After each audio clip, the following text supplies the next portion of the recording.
suis né en 1950, peut-être curieusement à Bruxelles, de parents liégeois. Et de ce fait, je venais passer mes vacances adolescent à Liège. Et j'avais un oncle qui était fin bricoleur.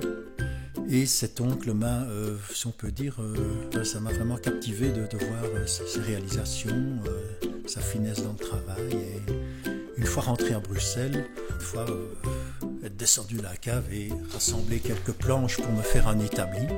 Et ensuite de démarrer la construction, on pourrait dire, de caisse à savon, comme Keflux, si on peut dire. Les humanités qui avaient démarré en latin et grec ne peut pas dire que ça se passait, on pourrait dire, au niveau des résultats. Et de ce fait, je suis passé en humanité artistique à Saint-Luc, où là, ça a vraiment été une grande découverte qui me correspond mieux, quoi. Tout se passait bien. Non. Mais à la fois, pas vraiment. Parce que au niveau des résultats, c'était pas encore tout à fait probant. De ce fait, alors j'entre en dessin d'architecture, une autre section, plus technique, mais qui m'a, je veux dire, peut-être aussi moins enthousiasmante, mais qui m'a quand même aussi ouvert des portes sur le monde du bâti, quoi. Voilà. Et ainsi, c'est avec une valise bien remplie que j'ai entamé mes études d'architecture en 1969 à Liège.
Voilà un petit livre qui était sur notre table de nuit, et je pense mon ami Aloïs Beguin qui aussi avait ça comme bréviaire, si on peut dire, le soir.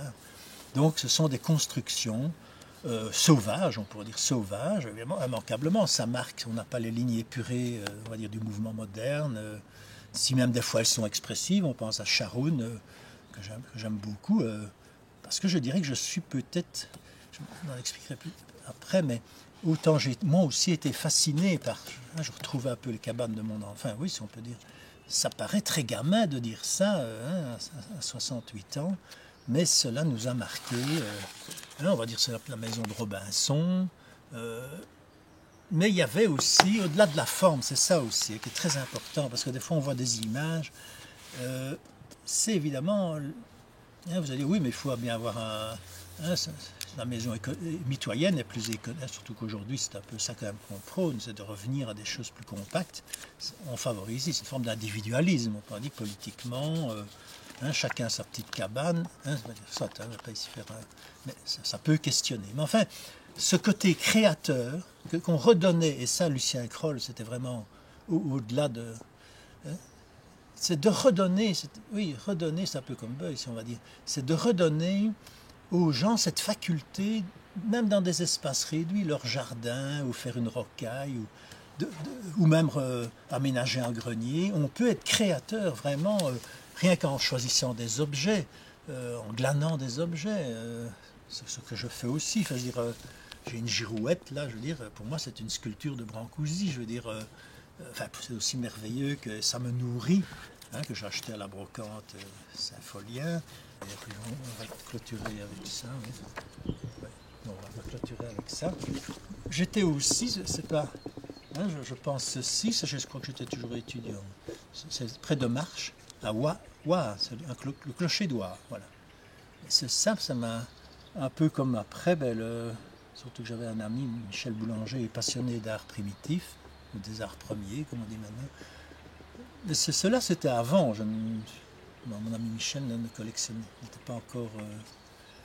Donc voilà, des choses comme ça, pour moi, c'était un visage, la notion du visage, du secret, l'intériorité. Évidemment, Giacometti, tout ça m'intéressait. Je ne vais pas entrer à parler des architectes ou même des artistes, parce que je crois qu'on n'en finira pas. Et puis ça devient même des fois, je crois, un peu prétentieux, parce que qui n'apprécie pas hein, Giacometti, voilà, je crois que maintenant on l'a compris, enfin, voilà, et surtout dans cette toute petite sculpture. Euh, les mondes un peu étranges, je veux dire, voilà, lors de vacances, j'étais à Guérande, hein, vous voyez, le sel de Guérande qu'on peut acheter au Deleuze. Mais ici, voilà, là, ça, on vient de parler d'architecture industrielle, mais nous sommes dans d'autres mondes silencieux, presque orientaux, on va dire, hein, asiatiques. Hein, ces cônes de sable blanc, hein, c'est en été, parce que oui, il faut que le soleil, hein, c'est tiré, donc ils amènent les eaux dans des compartimentages hein, qui fait que les eaux stagnent à la marée basse. Les eaux déposent leur sel, et donc on les recueille avec de grands râteaux. Et alors et là ces photos sont très, très plates, très neutres. Mais je veux dire, ceci m'a aussi terriblement influencé. Alors qu'on est dans un pôle tout à fait différent de l'architecture industrielle. Le monde aussi, tout ce qui touche au monde ferroviaire, au monde des écluses, de la navigation, et encore souvent avec les vieilles... Je ne l'ai pas en photo, enfin peut-être que la prochaine fois sur les dias j'en ai. Mais aussi le monde des biplans, des premiers avions, voilà. J'ai des fois présenté un projet, la maison RT. Ça c'est toujours Les gens croient que vous avez fait une maison parce que vous avez, avec la photo à côté de vous. Or moi, quand je demandé d'exposer, de montrer un peu mon travail, je mettais souvent, des fois le clocher, ou ceci pour la maison RT, qui est une maison un peu comme un ULM face à la vallée. Mais c'est un montage, ça ne veut pas dire que je n'avais pas ceci où je ne m'en souvenais pas, mais enfin, toutes ces choses-là, en fait, vous les intégrez, et quand elles ressortent, après vous vous dites, ah ben tiens, c'est marrant, comment je veux dire, ça rappelle ça que j'avais bien fait, ou que j'avais fait une photo. Donc voilà le monde des débuts de l'aviation.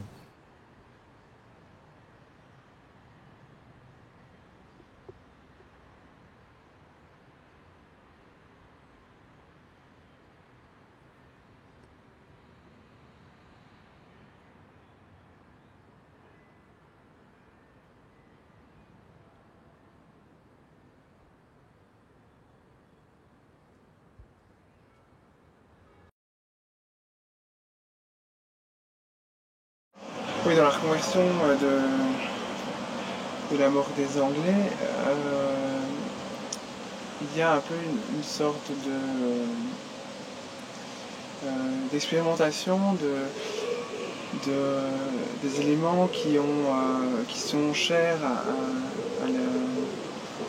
à Bernard Herbeck, à la fois dans sa pratique de mobilier et dans ses projets antérieurs, qui sont des éléments qui sont issus de ses influences diversifiées, de sa curiosité culturelle, et puis aussi des éléments issus de son enfance, qui sont cette proximité avec la matière, ce besoin de travailler la matière, de bricoler.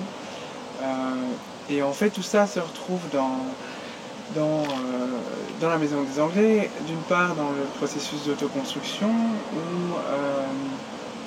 où Bernard Herbeck est directement en contact avec le travail de la matière. C'est lui qui construit le bâtiment, c'est lui qui fait le chantier, et donc il y a un peu dans le projet cette part d'improvisation que permet le travail en direct de la matière, et on retrouve dans certains détails de boiserie, dans certains, oui, dans une série de détails menuisés, et aussi même dans les asselets en béton, etc.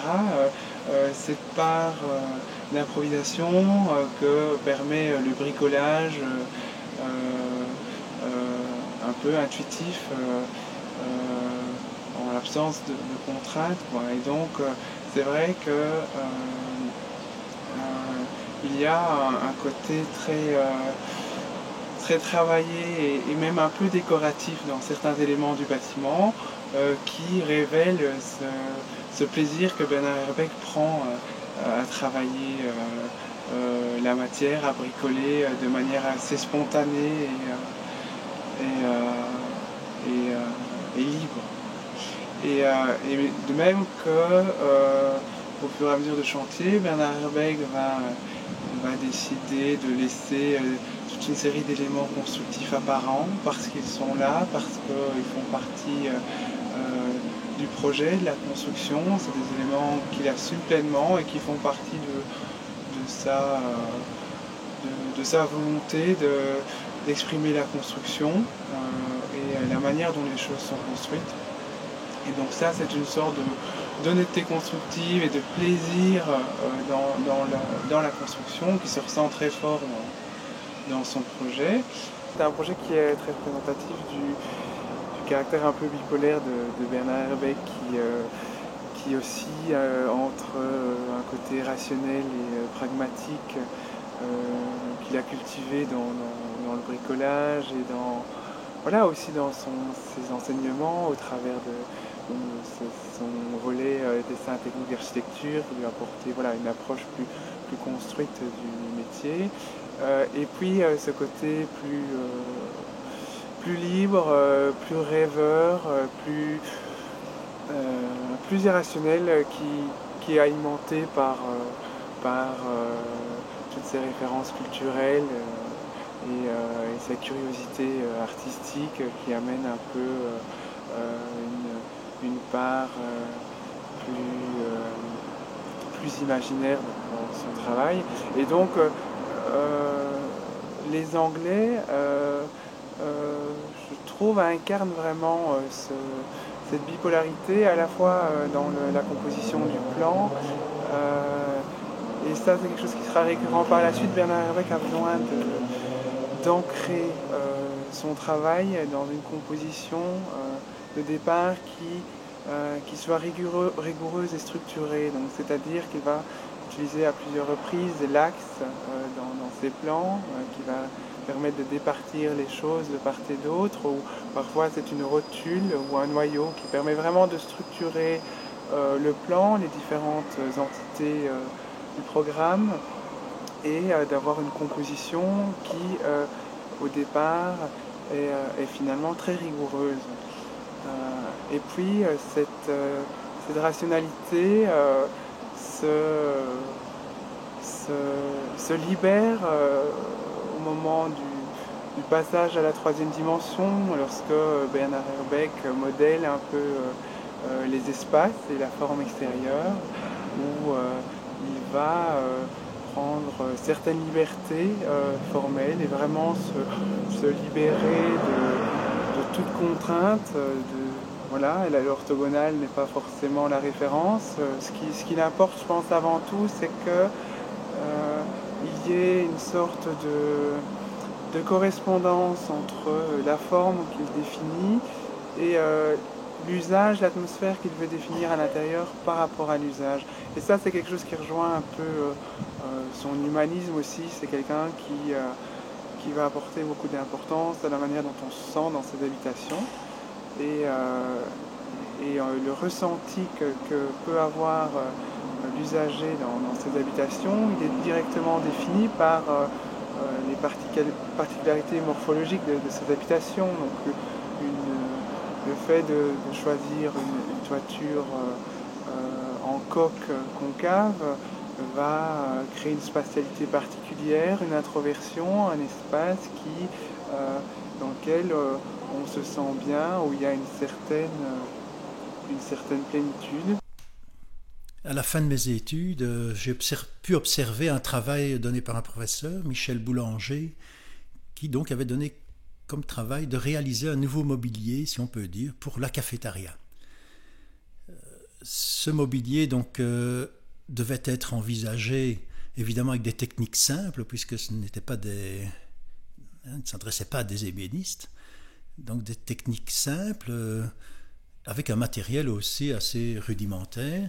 Donc on pourrait dire la technique qui était favorisée, c'était, on pourrait dire, le moisage. Le moisage, terme technique, mais ça consiste à venir pincer, par exemple avec 2 planches, un chevron, et d'assembler le tout par des boulons. Donc ce travail, j'étais là en observateur et m'avait fort captivé. Dès que je suis sorti de l'école, ben voilà, j'ai eu le besoin d'une garde-robe, si je puis dire, et plutôt que d'aller, si on peut dire, Ikea n'existait pas encore, mais enfin, donc j'ai pris le parti de réaliser moi-même, c'est-à-dire faire un peu le même processus, donc de le dessiner cette garde-robe. Aussi, quand je le dessinais ou le concevais, ce meuble, cette armoire, si on peut dire, immanquablement, je devais moi-même aussi intégrer le fait que je n'étais pas menuisier. Ce qui m'a aussi plu, c'est que je renouais un peu avec le goût, on pourrait dire, du bricolage que j'avais, pas dire emmagasiné, c'est un grand mot, mais enfin de l'enfance, si on peut dire. Donc ce travail, si on peut dire, m'a suscité beaucoup de joie, de plaisir, de contentement, et évidemment je l'ai, on pourrait dire, multiplié à travers différents meubles. Non seulement il y a le plaisir de le concevoir, mais aussi la joie de mettre la main à la pâte, que ce soit avec le bois, que ce soit avec même la maçonnerie, je veux dire faire des charpentes, je veux dire... non, peut-être pas, non, c'est sans doute à revoir.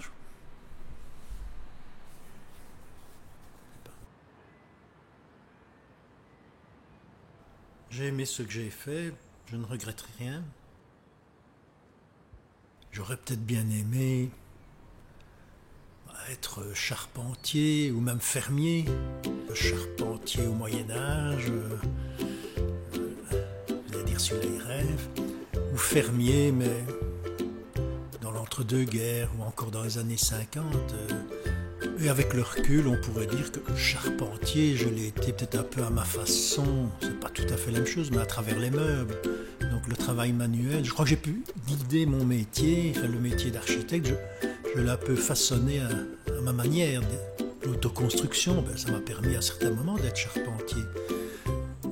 Les meubles aussi, aborder le travail manuel, en fait c'est ça je crois le point commun, c'est le travail manuel, fermier aussi, là plus le rapport à la nature. Je crois aussi le fait où ça se recoupe, c'est le fait d'être indépendant. Ça c'est quelque chose, toujours souffert lorsque les peu de moments, je pense au stage où j'ai dû travailler.